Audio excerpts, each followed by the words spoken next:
Hey everybody, welcome back. I am Tati, and today we're going to be wrapping presents. No, I'm just kidding. I'm going to be wrapping presents, fake presents, for my tree because I'm decorating the shop and it's going to be so cute, but that's for another video. But while I'm wrapping these presents, we're going to talk about nail breaks. Around this time of year, I'd say that it's definitely the more common time, whether it's just the extra cooking, the extra cleaning, taking all of the decorations out of storage, putting things up, you're taking price tags off of stuff. Sometimes you put tape on the wrong spot, you gotta pick it off.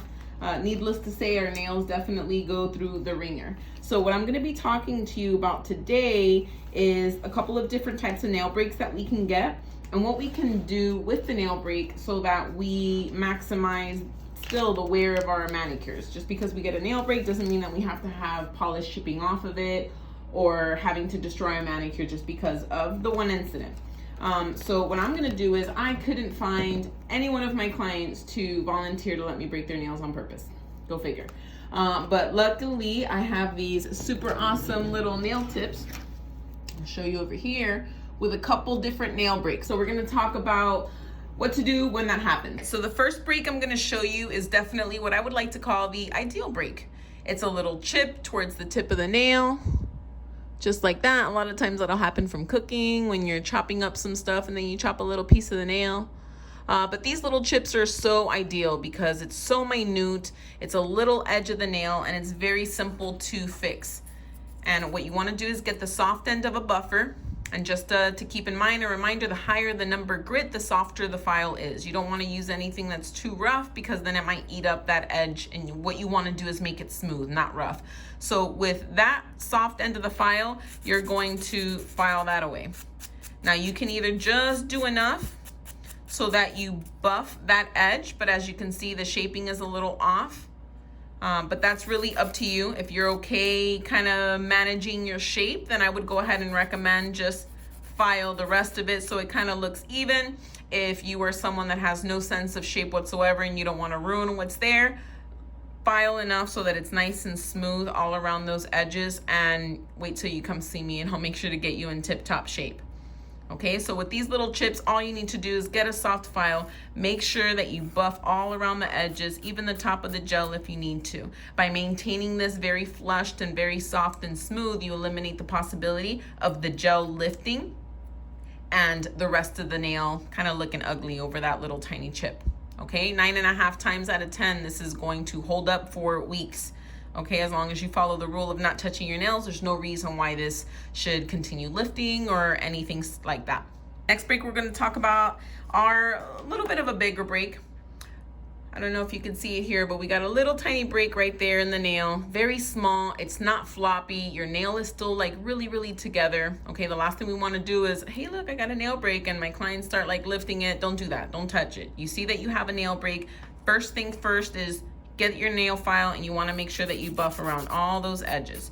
You need to make sure that this is super smooth, that you don't have any snags. So as soon as I feel that it's nice and smooth, I'm going to grab some nail glue. You're going to put nail glue under, because it's the free space of your nail, right? The nail that grows out, not that's over the skin, but you're gonna make sure that you seal it all around and put some nail glue under and around it, okay? If you don't have any nail glue, whether or not you use any other kind of glue is totally up to you, but I, as a professional, am totally not recommending anything other than nail glue.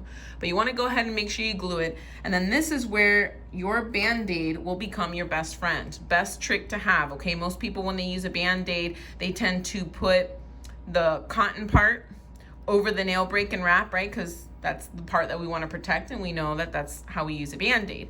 But when we're using it for broken nails, if we just cover it with that soft end, there's nothing there holding the break. So although the Band-Aid's there, it might remind me not to bump my finger, but anytime that I do, there's no support in this break, and this is gonna start shaking a little bit. It's gonna start wiggling. It'll start breaking the nail glue that you put there, making it more wobbly, and likely possible that the nail break will continue getting bigger, if not completely break all the way. What you want to do is you want to use the sticky end of the Band-Aid to put over the break. Now, it's very important the direction that you put your Band-Aid, and why is that? If I go ahead and I put the sticky part of the Band-Aid right here, and I wrap it all the way around, by the time I come back or by the time you go see your nail technician, it might have already been definitely more than a day. That Band-Aid is really gonna be on there, especially if you use those material Band-Aids. And when she takes it off to start helping, you know, remove your polish, once it gets to this part, the sticky part, it's gonna be really stuck to the nail, and you're gonna start pulling away from the break, which means that I can actually lift and make that nail break a little bit worse, depending on how long it's already been like that, okay? So what you wanna do is stick it over the nail break, really, really good, press it down, put that part essentially would be over your skin, imagine skin right there. And then I'm going to finish wrapping the Band-Aid away from the break. So that way when I unwrap it, and I'm peeling off that really sticky part, I'm going with the break, I'm not putting against it, and it's definitely gonna minimize any additional damage when we're trying to get it fixed, all right? So smooth it out, put some nail glue, use a Band-Aid, sticky side over the break, and make sure that you're wrapping in the opposite direction of the nail break. Now, the next nail break that can happen is definitely a little bit more severe. This one, let's pretend that it's still over the free edge. And remember, free edge means that it's not on the skin. It's the part that's grown out right there, okay? So now this one right here is a really big break. Most of my clients that get really big breaks like this, I let them know that it's not even worth trying to save it, because then they're gonna be babysitting a really big break. And when they come back to me, many cases that break isn't really something that I'm going to fix anyways. The last thing I want to do is fix a break that I know has a good chance of not holding up, and I don't want you to have to go through another manicure where it gets, you know, damaged because of a nail break. So anytime we have something big like this that's really floppy, or even when you put it together, you see that there's like little holes in the break, little pieces are missing. My recommendation to the client is finish cutting it off. Now, don't peel it off like this and just be like, ah, screw it, let me just peel it off, because you have no control over how straight that break is gonna be. And when you peel it off, you might actually end up peeling up the gel that's still undamaged and the gel that we still wanna save. So when that happens, that's when you're gonna get your clippers and you're just gonna go ahead and finish cutting that entire nail. I know it's hard. The last thing we want to do is cut our nails when they're nice and long and beautiful, but we still have a manicure to keep super cute. Let me make sure this is focused for you. I'm doing this a little sideways, guys. So break that off, get your nail file, and what do? You buff again. Oops, rough side. You buff, buff, buff, you get around the edges, you make sure that all of this is super smooth. I don't want to feel any difference between the nail and the edge and the gel. I'm going to make sure that this is super, super smooth. And I feel around. Anywhere that I feel is still a little snaggy, I fix it up. Perfect. When it's nice and smooth and flushed, you're good to go. This right here, honestly, that can last you 4 more weeks. And you'll see the growth on your nail, and it's gonna look a little bit shorter than the rest if you didn't cut the rest of them down. But as long as you buff those edges really, really well, that gel is not gonna lift up, as long as you're not touching it. The pickers are the ones, the pickers and the touchers are the ones who get their gel lifting most of the time. So big break, don't even fret about it. Cut it off totally, buff it down, and it's definitely gonna hold up. Okay, now sometimes we get breaks that are a little bit bigger. So imagine that break, or even this little break that we were talking about, but imagine it on the nail bed, which is the part where your skin's at. I don't care how small or big those breaks are, there is no way that we're gonna be ripping off the rest of that nail because it's still over skin, and that's gonna be like super ouchy. So you're gonna take it and use the same steps as we did as the really tiny little small break that we can kind of pamper our way through. You're gonna buff any part of the edge that's sticking out so it doesn't snag.